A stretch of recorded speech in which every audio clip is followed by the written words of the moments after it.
Certain modern rabbis who have made it their life's mission to attack Christianity and slander Christians will tell you that Christianity distorts the Hebrew scriptures, that Christians take things out of context, warp and manipulate passages to make them fit Christian messianism, and that all throughout church history, Christians have been doing this, manipulating Hebrew text to fit the Christian narrative, anachronistically adding their viewpoints back and superimposing them on the Hebrew scriptures. So one very important passage in Christianity used to demonstrate the divinity of the Messianic king, of the Messianic figure, would be Isaiah 9. Now, modern rabbis like Tovia Singer, for example, who are anti-Christian polemicists, will tell you that this passage does not even refer to the Messiah, and that Christians are warping the biblical text to fit the Christian narrative. Today we are going to demonstrate that not only do rabbis like Tovia Singer butcher the biblical text in their attempts to discredit Christianity, but they also, while doing so, throw Judaism under the bus to make their case against Christianity. Before we go any further, don't forget to like, share, subscribe, leave a comment below. And if you appreciate my work, please go support me and follow on Rumble and X. And if you feel inclined to do so, look up my Buy Me a Coffee, Ash Mays at Buy Me a Coffee, if you feel inclined to support my work. So what is the claim of Christianity about Isaiah 9? What is so important about this passage? Well, let's take a look. As you can see, Isaiah 9, verse 6, 5 in a Tanakh, in a Hebrew Bible, you can see that they refer to this child who will be born in the future as having divine titles: Wonderful Counselor, Mighty God, Everlasting Father, Prince of Peace. So the claim of Christianity is that this future Messiah, this child, will have these divine titles. And so this is attributing a divine nature, terms only used for God, like Mighty God, to the Messianic King, to this child who will be the future Messiah. That's the claim of Christianity about Isaiah 9. Well, along come the modern rabbis, I want to say modern very specifically, modern rabbis, and say, no, this is a total distortion of the Hebrew text. This does not translate accurately, and it's Christians superimposing the Christian version of things on the Hebrew scriptures to make the case for Jesus as a divine Messiah. Let's go to a Chabad translation and take a look at what they say about it. Now, as you can see from the Orthodox standard in the Chabad translation, that it's past tense about the child being born. This is a child who's already been born. And the mighty God, the everlasting Father, calls his name the Prince of Peace. So these are not titles all being attributed to the Messiah. The titles of Mighty God, Wonderful Advisor, Everlasting Father, these are attributed to God, and God calls the child the Prince of Peace. So the Messiah is in fact the Prince of Peace, but these are not divine titles being given to him. And Tovia Singer takes this a step further and says, this is about Hezekiah. This is not even about the Messiah. And so let's address the full claims of modern anti-Christian polemicists from the rabbinic Jewish side.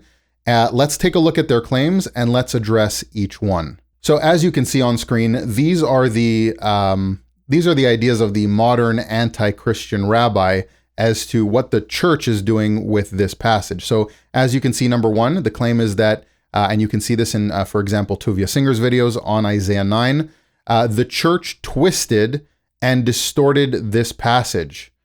This is a complete distortion, intentionally done so by the church. He will even go as far as to say that the church fathers scoured the scriptures to find anything that they could twist to look like it's talking about Jesus. So the claim is that the church twisted this passage for messianic prophecy to point to Jesus. The other claim is that this passage is not messianic at all. Rather, it is about the king Hezekiah. The next claim is that the terms used for this child are past tense and cannot be about a future Messiah, right? So these are about the child being born. He has been born to us. He has been given to us. These are past tense terms. And then the other claim is that the syntax, when you get to the divine names, shows that it's God calling the child Prince of Peace, but all the other divine titles are being given to God. And the last claim, and this is the most interesting of them all in some way, that even if it is the child being given these divine names, so what? Jewish children are given divine names all the time. So he's saying, well, it's not about the Messiah, these titles, but even if it was, it wouldn't matter. So let's address each of these claims. I'm going to start with the most slanderous and awful first, and I think that'll set a proper tone for the rest of the video. So as we saw, the first claim is that the church intentionally distorted this passage to make it about the Messiah to fulfill prophecy in Jesus and to demonstrate that Christianity is true. Well, in order to demonstrate that, we could go through the syntax, which we will do, the biblical grammar, other examples. However, the first thing to do is demonstrate that if this is in fact a distortion, Tovia Singer is actually throwing Judaism under the bus, not Christianity. So let's look at some Jewish sources, very early rabbinic sources, that explicitly refer to this passage as referencing the Messiah. The very famous Midrash Rabbah on the book of Devarim explicitly cites this as referring to the Messiah. There's a list of things that God is saying he must do, and one of those things is that he still needs to establish the Messianic king. And the writers of this Midrash, or the people being referenced in this Midrash, are talking about Isaiah 9 explicitly, referencing this child as the Messianic king. This is one Jewish source that totally debunks Tovia's idea, or other anti-Christian rabbis saying that the church distorted this to make it look like a messianic passage. Let's look at Targum Yonatan. This is one of the earliest rabbinic writings, Jewish writings, accepted still today in Jewish orthodoxy as authentic, as a valid translation / interpretation. That's kind of what a Targum is, from the Aramaic Targumim. And Targum Yonatan explicitly references the Messiah here as the child in Isaiah 9. Then we have in a later minor tractate of the Talmud, one of the rabbis explicitly referencing Isaiah 9 and the child of Isaiah 9 as the Messiah. He writes, this is the Messiah, and his name is called Peace. And then, contrary to what counter-missionary, anti-Christian rabbis will say, he actually attributes the names in Isaiah 9 to the child and calls that child the Messiah. Now, if demonstrating that some of the earliest Jewish sources we have access to, some before there could be any kind of distortions by the church anyways, if demonstrating that they refer to this child in Isaiah 9 as the Messiah is not enough for some people, well, I guess you're happy, like Tovia Singer, throwing Judaism under the bus as well. But if that wasn't enough, let's look at the actual context of the passage, and let's prove that this is in fact about a future messianic figure, not about a past character who's already lived. So the anti-Christian polemicists from the Jewish side will read Isaiah 9 verse 5 or 6, depending on if it's a Hebrew Bible, a Tanakh, or a Christian Bible, and they will read, Yeled yulad lanu, a child has been born to us, Ben nitan lanu, a son has been given to us. These are past tense verbs. So this is referring to a child who has already been born. Now, certain rabbis who we've already mentioned will say, yeah, the Christians try to chalk this up to a perfect tense. It's not always past, but that's actually true. These past tense verbs are actually what's called the perfect tense. They can be used for the past, but they are commonly used for future occurrences as well, not only throughout the Hebrew Bible, but in the book of Isaiah itself. In Isaiah 53, for example, past tense verbs, or perfect tense rather, are used to describe the suffering future servant. Now, modern rabbis will say that it's not about the Messiah, it's about Israel, but they are still future events being referred to in past tense terms, just like in this one. But that's not even the most powerful indicator here, because you could say that it's poetic, or you could look at it in any way that you want to reinterpret, but let's look at the actual context. So if you look at the actual context of Isaiah 9, not just the chapter itself, but the preceding chapters and the chapters that follow, you can see that this is clearly coming up to a culmination of a future messianic king who will reign on the Davidic throne for eternity, who will bring peace, who will do all these magnificent things. So not only is it explicitly about a future figure from the context, it also cannot possibly be about King Hezekiah, as great as he was. And by the way, in Tovia Singer's video, or one of them that he does on Isaiah 9, he goes into a very emotional and powerful speech about how wonderful Hezekiah was and the great things that God did during his time. And that is all true, but it's completely irrelevant. This cannot be referring to Hezekiah, and it is explicitly about a future figure. So the next thing to address here is the syntax as relates to these divine titles in Isaiah 9. Because even if you could prove that this is a messianic figure, as we have already done, rabbis will then come up with the excuse that these divine titles are about God and not about the child. And they'll say that the syntax shows that Pele Yoetz, wonderful advisor, El Gibor, mighty God, and Aviad, eternal father, are the titles of God, and then Sar Shalom, Prince of Peace, is referring to the Messiah. And they'll say, Vayikra, and he called, Shmo, his name, the Messiah. We already see the problem with the syntax as they do it. But Vayikra, and he called, is relating to Pele Yoetz, El Gibor, Aviad, wonderful advisor, mighty God, eternal father. That's God. Calling the Messiah, Shmo, his name, Sar Shalom. They'll say that the biblical syntax supports this reading. And they will cite verses like Genesis 1:5, Vayikra, and he called Elohim, God, Laor, to the light, Yom, day. And God called the light day. So the light has been created and God is calling that day. You might think that that makes sense, but there are some important details that are missing. And if we actually look at syntax as relates to naming schemes in the Bible, this completely falls apart. Now, what's really interesting is that Tovia will say that certain Christian Bibles are being sneaky by taking out the word name, as if that makes a difference here, when it's actually him that forgets to address that in his version of the syntax. So let's take a deep look at the proof that he's providing, the proof, and show why this is incredibly problematic. So in the Genesis 1:5 example, Vayikra, and he called Elohim, so God called, Laor, that lamed, that letter that is at the beginning of or, Laor, to the light, so he called to the light, Yom, day. So the light is what's being called something, Yom, day, is what it's being called, and the caller is God, and the verb is Vayikra, and he called. So you'd think that that makes sense. Well, let's look at Isaiah 9. Well, there's no explicit subject. So in Genesis 1, there's the explicit subject, Elohim, God, is calling the light day. But in Isaiah 9, you have to assume or presume that the explicit subject is there, which is not, because everything that follows is a title, is a descriptor. So if we look at the examples given by the anti-Christian rabbis like Tovia Singer, there's a very big problem for them because the example given does not actually match the example we're looking at in Isaiah 9. You'll notice in Genesis 1, the word for name is completely missing. Shmo, which means his name, is not there at all. So we have the verb, Vayikra, and he called. We have the explicit subject, Elohim, who's doing the calling. We have the light, which is being called something, and Yom, day, which is the thing, which is the name given to the light.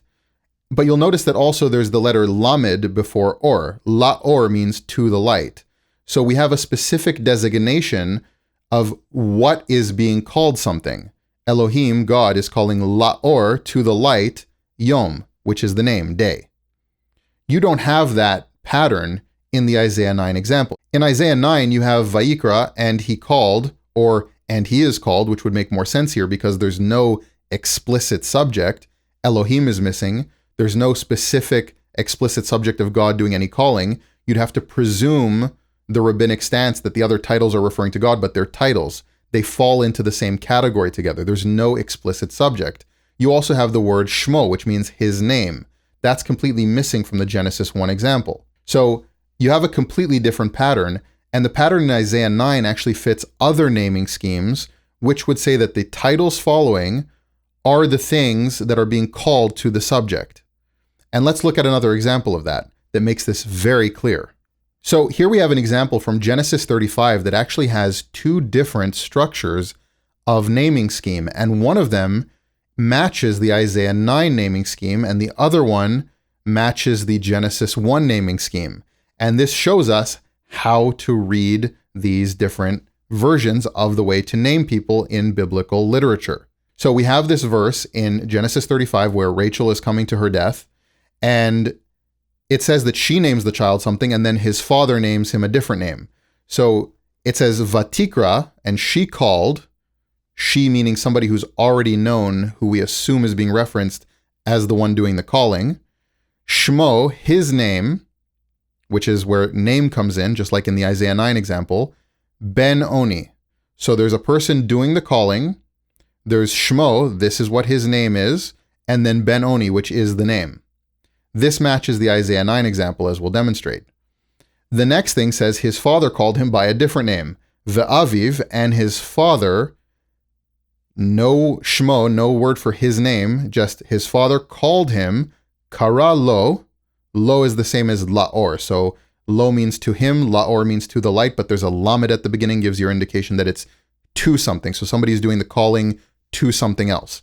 So Ve'aviv and his father, Kara Lo, called to him, so that's the person being named, Binyamin, Benjamin. That's the name being given. So that syntax matches Genesis 1. So if we look at all of the examples together, Genesis 1 has Vayikra, somebody's doing calling. There's an explicit subject in that part itself, God, Elohim, calling to something, to the light, La'or, Yom, which is the thing that it's being called, the name that it's being called by. This matches Genesis 35, where Ve'aviv and his father, an explicit subject is named, Kara Lo, called to him, so we have to the person being named something, Binyamin, which is the name, Benjamin. But if we look at the syntax of the mother naming, Vatikra, and she called, there's no name for the explicit subject. It doesn't say the mother, it doesn't say the father, it doesn't say any person. It's referencing an already known figure from the first part of the sentence, from the first part of the passage, that's already known to exist, but they're not an explicit subject in this sentence itself. Vatikra, and she called, Shmo, the word for name is there, so the naming scheme is called, Shmo, name, and then the name, Ben Oni. So she called, Vatikra, Shmo, his name, so name is there, Ben Oni, that's the name that's being called to that person. That matches the syntax of Isaiah 9. Vayikra, some subject who's not explicitly named, is doing the calling. Shmo, his name, and then you get the names. Pele Yoetz, El Gibor, Aviad, Sar Shalom. Wonderful Advisor, Mighty God, Eternal Father, Prince of Peace. All the titles go together following the word, his name. So again, Vayikra, and he called, no explicit subject name there, it's somebody already known to be doing the calling. Shmo, his name, so the word name is present, so that's the thing being called is the name. Pele Yoetz, El Gibor, Aviad, Sar Shalom. Wonderful Advisor, Mighty God, Eternal Father, Prince of Peace. And you'll notice I have there between Aviad and Sar Shalom, there's no to, there's no lamed for any called to the thing. So if you are using the naming scheme from the second example, El Gibor, if El Gibor, the Mighty God, was calling the Messiah, Sar Shalom, you'd say El Gibor called Lo to him, Sar Shalom, but that to him doesn't exist there. You only have the calling, Vayikra, and he called, Shmo, his name, the thing being called something, and then you have the names, Pele Yoetz, El Gibor, Aviad, Sar Shalom. That matches the Vatikra Shmo Ben Oni from the mother calling the name in Genesis. And I don't know how it could be any more clear than this, because we have an example of both different versions of the syntax for a naming scheme being used in one passage in Genesis 35 that demonstrates that the Genesis 1 example given by the rabbis as one example does not actually prove anything at all. In fact, it proves the opposite. So we have rabbinic sources validating the Christian version, so the claims that the church distorted this is just a slanderous nonsense of a statement. We have future tenses being described by past tense or perfect tense verbs in other places in the book of Isaiah. We have the context demonstrating that it must necessarily be about a future figure, and we have proof that the syntax demonstrates that the divine names are being called to the child. But unfortunately, we still have the last claim to address. Even if this is about the Messiah, even if the divine names are being called to this messianic child, rabbis like Tovia Singer will say, well, Jewish children have divine names and are given divine names all the time. For example, the name Tovia means the goodness of God. Hezekiah, who we've discussed, means the might of God. There are all kinds of names like that. Well, if you can't see the difference between naming a child an attribute of God, so the goodness of God, so Tovia himself is named the goodness of God. He's not named God the good. It's the attribute that's being applied to the child. Or Hezekiah, the might of God, right? The might is what's being attributed to the child. We hope that child has the might of God, right? Being attributed the might of God for blessing or whatever purpose, right? We attribute these attributes as a naming scheme, but we don't call that person mighty God. We don't call that person the good God. So Tovia means the goodness of God. Hezekiah means the might of God. But it would be very, very problematic to name a child the good God or the mighty God, as we have in Isaiah 9, the child being called El Gibor. And this is a term explicitly referring to God earlier on in the book of Isaiah. So if you come from an Orthodox Jewish background, like I do, I can understand why you might lean on your tradition and your version of things that rejects Christianity. However, you have to see, when you witness these anti-Christian polemics, you have to see that these are fabricated. These are nonsense. These are distortions of Judaism for the sake of attacking Christianity. Modern anti-Christian rabbis realized that earlier Jewish literature totally lines up with Christian claims. So rather than reference Jewish tradition, they concoct their own new attacks. They'll say things like, the church distorted Isaiah 9 to make it a messianic prophecy, when the earliest Jewish literature we have validates the claim that it is in fact a messianic prophecy. So whether you reject Christianity, or whether you don't want to accept Christianity or Jesus or whatever, you have to see that these attacks on Christianity as invalid, or that Christianity is bad, or distorting the Hebrew scriptures, or not in line with early rabbinic literature even, that these claims are totally false. And it is in fact Christianity, from a modern perspective, that surely lines up much more closely with the earlier Jewish accounting of things than modern Judaism does. If you like this video, please don't forget, again, to like, share, subscribe, leave a comment. You can find me on other platforms. Please go follow on Rumble and on X. And if you do feel inclined to support my work, you can find me at buymeacoffee.com/ashmaze.